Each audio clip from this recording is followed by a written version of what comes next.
The Vatten Chronicles by LIz Steinworth. Book 1, Asunder. Chapter 1, The Ambush. Squirrel beamed as if he'd just found the lost treasure of Gizmic. Understandable, as the merchant's cart passing by carried a mound of colourful Amosian silks that shimmered like jewels. Each piece was as alluring as the next, and the boy was spellbound. Alden appreciated Squirrel's fascination. They were beautiful. Some fabrics changed from a radiant gold to a deep lavender. Others reflected the green leaves or the glowing sky, seemingly blending in with the world around it. But beside the brilliant luster, the silks were also desired for their durability. Looking back at his young friend, Alden frowned. Squirrel desperately needed a new cloak, and one which could deflect a blade would be perfect. What he wore had once been Alden's, but after years of action and neglect, the cloak now bore holes so large it didn't even conceal the little thief. Recently, their troop hadn't earned much from the Shadowing Thieves Guild. It was barely enough to get by. But after this heist, Alden would use his earnings to have a silk cloak made as a gift. He'd forfeit his rations if it meant the boy could survive. As Alden contemplated which colour Squirrel would prefer, the boy raised his bow as an eager grin spread mischievously across his face. So much for the new cloak. Before Squirrel could jeopardise their mission, Alden grabbed him by the scruff. Squirrel flinched in surprise, then glanced up with the crescent-shaped eyes. He shifted as if he'd only been stretching his legs. Alden shook his head, knowing all too well the thief's inner desires. With a light shove, he released him. Squirrel scurried away and rested behind a nearby boulder. He watched the parade of travellers mindlessly waxing his bowstring. Alden could see through the longing in his eyes, and he couldn't help but sigh. He still needs a new cloak. Alden surveyed his other companions on the hill. His shadow commander studied the road below like a hawk stalking prey. He wore a fine black woolen cowl over a suede jacket. Secured around his chest, arms and legs was a complete set of thick, boiled leather armour. Alden wished he could afford such luxuries, and the idea put a sour taste in his mouth. As if sensing the scrutiny, the commander turned to exchange a glance. A flare of hatred sparked between them. Alden rolled his head away. Higher up on the hill sat Trod and Page. Trod sat tense and alert. A buzzing bee hovered around his bald head, and he didn't even break concentration. He held a bit of rope between his hands, weaving it now and again between dark, ebony fingers. He was ready for the ambush to begin in a moment's notice. Page, however, watched the bee with interest. When the bug flew away, the pale, orange-haired woman shifted to watch colourful leaves blow off trees, the passing of clouds, and even the ground. Either she was gauging the outcome of their trap, or just bored and waiting for her time to become useful once more. Rumours were that they were lovers, yet Alden could see no true signs of courtship. He suspected similar gossip was said about himself and his partner. If only. Alden turned his head to look at her. In the setting sun, her short brown hair glowed like a bush caught aflame as it danced wildly in the wind. The lower half was longer and woven into a raggedy braid which rested on her chest. Alden flowed the line down to explore her body's fit contour. Strong arms held her as she leaned against the hill. His gaze paused where her tunic fluttered in the light breeze, showing off a set of toned, leather-covered legs. The glimmer of a hidden dagger winked at him. Then a gust of wind whipped the fabric into a flurry, sending Alden's eyes back to her face. His partner studied the environment around her with a smile. Kira. Kira leaned forward as a pair of riders trotted down the trail. Although they looked to be capable protectors, they led no carriage, nor wore any signifying colours to identify them with the region. Like the silk cart, they weren't the intended victims. The thief eased back down into the grass, letting her legs kick up then sway. She huffed and threw Alden a look of impatience, eager to get on with the task. Alden shrugged. He didn't mind waiting. 2 dimples formed on the side of Kira's full lips as she continued to stare at him playfully.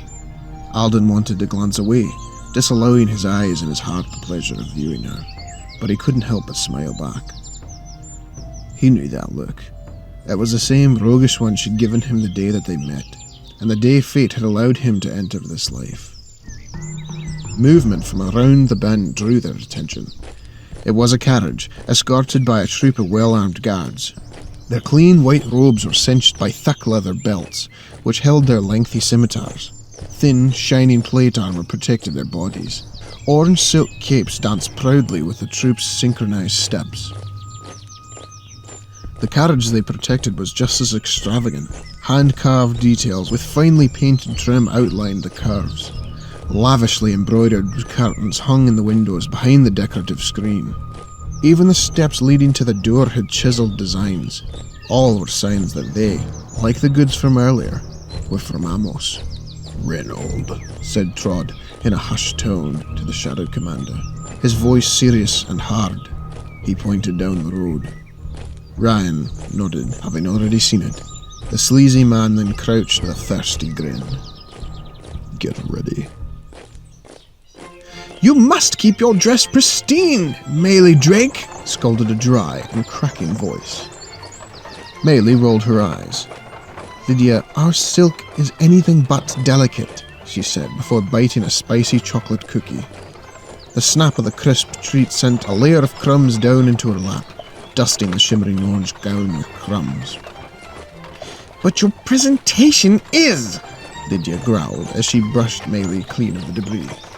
She leaned back and dabbed her hands clean with a handkerchief. "And today is an important time to show it. Now straighten up. Princes have very little patience for such indecorous mannerisms, as should you." Her lady-in-waiting gave her an encouraging slap on the thigh. Maylie obeyed with an irritated moan. In the absence of conversation, she listened to the slop of mud under the carriage's wheels, the rhythmic marching of boots crunching dried leaves, the clang of scabbards crashing against the armor, and the swoosh of capes and caftans beating the wind. One guard sat quietly across from her. His shoulders were drooped, and his hand rested away from the hilt of his sword. Dark skin melded into the shadow under the protective cover of his helm and white scarf. Beyond it, Maylie saw that his brow was relaxed and his eyes soft as he watched out the window. It was Maylie's first time out back in the mainland of Vatan since her mother's murder and the kingdom of Brimley had fallen. Their people had scattered like rats to live in the shadows, and now they could be lurking anywhere. To ensure proper provisions had been made before her arrival, her father, King Bakari, sent guards to work with the local sentries to look up scoundrels, shoo away beggars, and relocate homeless out to the main streets. Anyone who was still bold enough to represent Brimley was kept under a heavy eye. The guards spent 2 days scouting ahead for possible threats. They found nothing. Assured she was safe, Maylie relaxed in a corner of the plush seat. She continued to stare. Her new guard was handsome, like many of the force. Each were strong, fit men with unquestionable dedication to her and her family. Maylie knew many well and cherished their company. This guard, however, she did not know. Yet. His name was Kevlin, or possibly Kent. She couldn't quite remember. When they were introduced, it had been brief, as if she had just met a horse or been presented a ship. Just a tool to serve a purpose, not a friend to provide good company. She smiled. "Anything interesting out there?" The guard blinked, unsure if he was being addressed. Maylie watched in amusement as he looked to Lydia, as if the old woman cared to see the world around her. She was too focused on threading through the final laces of a white and decorative corset. Maylie eyed the item, remembering the tortuous device would soon be wrapped around her. Then she smiled impishly. She flashed her eyes to the guard. "You'll have to help with that later. Lydia's fingers are growing weak, but I'm sure your strong hands can tighten it nicely around me." Maylie leaned in towards the guard with an inviting gaze. Lydia ended her fuss with the laces and stared in horror. "Maylie Drake!" "What?" Maylie cried innocently. "I can't put it on myself. And you complain about your crooked old fingers all the time. Why shouldn't the man help my lady-in-waiting so nobly?" She winked at the guard. Sour wrinkles grew around the woman's tight-pursed lips. The glare enhanced the old woman's age, making her appear ancient. Maylie batted her eyes to the guard, expecting an alluring smirk or bite of interest to her invitation. However, He lacked either, and only shifted uncomfortably as he averted his gaze back out the window. Maylie sighed and leaned back against the wall to do the same. Kendall, she finally decided, bored her. She wished her previous escort, Charlie Damgard, was accompanying her. Maylie was sure that by now they would have been deep in conversation about the differences across Vatan's landscape. Charlie would go on to explain that, unlike the dry climate of Amos, the leaves in the north changed colour and then fell off because the trees were preparing for colder months. Although she knew already, she would listen. There was always something Charlie could enlighten her about, as he was well-travelled, served in the war, and had explored the desert of Gizmek. When a topic of local knowledge became exhausting, Charlie and she would philosophize over something silly. Like, what made the best archer? A cat or a rat? Maylie guessed the cat, but she knew he would, for the sake of challenging her, claim that the rat was the victor for reasons she'd failed to understand. Charlie always made it a point to help expand her knowledge and discuss anything to keep her mind from wandering down a dark path, a charming trait he developed to help her forget the horrors of 3 years past. An earthly crack boomed, jarring Maylie from thought. Her guard no longer possessed his calm demeanour and was now ready and alert, one hand tight around the hilt of his sword, while the other on the door handle. Lydia, however, took a calm breath and put her hands in her lap. She then peered out the window, seeing nothing but the wall of trees. She shrugged, unconcerned. Then, horses whinnied and the carriage began to shake. At first only slightly, but then violently as the rolling thunder grew. Just as Maylie turned her head to look, she saw several boulders charging down the hill. She threw herself away from the window and clung to Lydia, who only now realized the severity of the situation. Together, they prepared for impact. Alden leaped onto the overturned carriage. As it teetered, he steadied himself into a crouch and pulled at the door. "Locked," he called.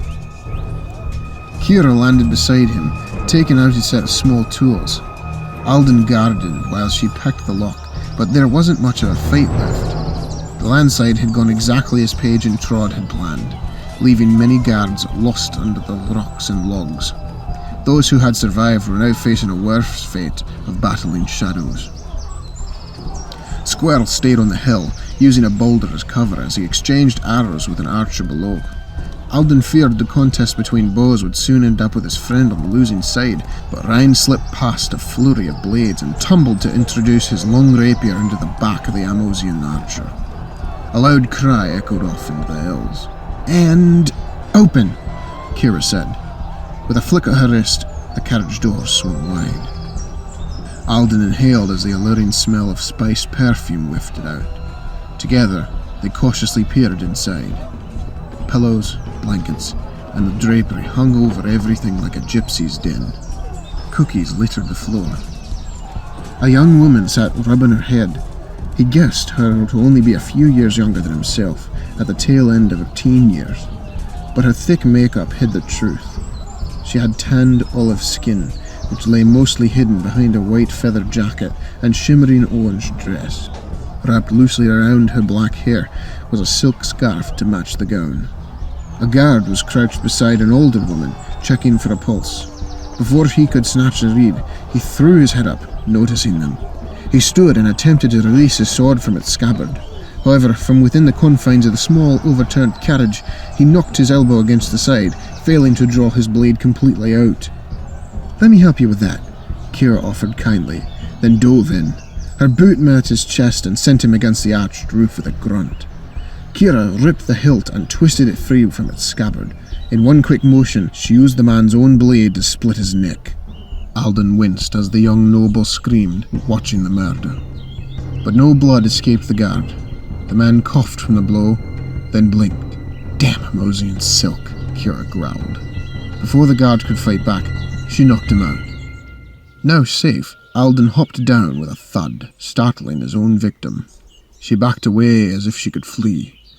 Alden shook his head. "Sorry, there's no escape," he said, creeping forward. The woman swiped, forcing Alden to dodge claws to his face. Seizing the opportunity, she hopped up to catch the ledge of the carriage. Before she could pull herself up, Alden snatched her jacket and yanked. Feathers from it exploded in the air as she fell onto him. Alden stared in disbelief at the woman's now exposed shoulder.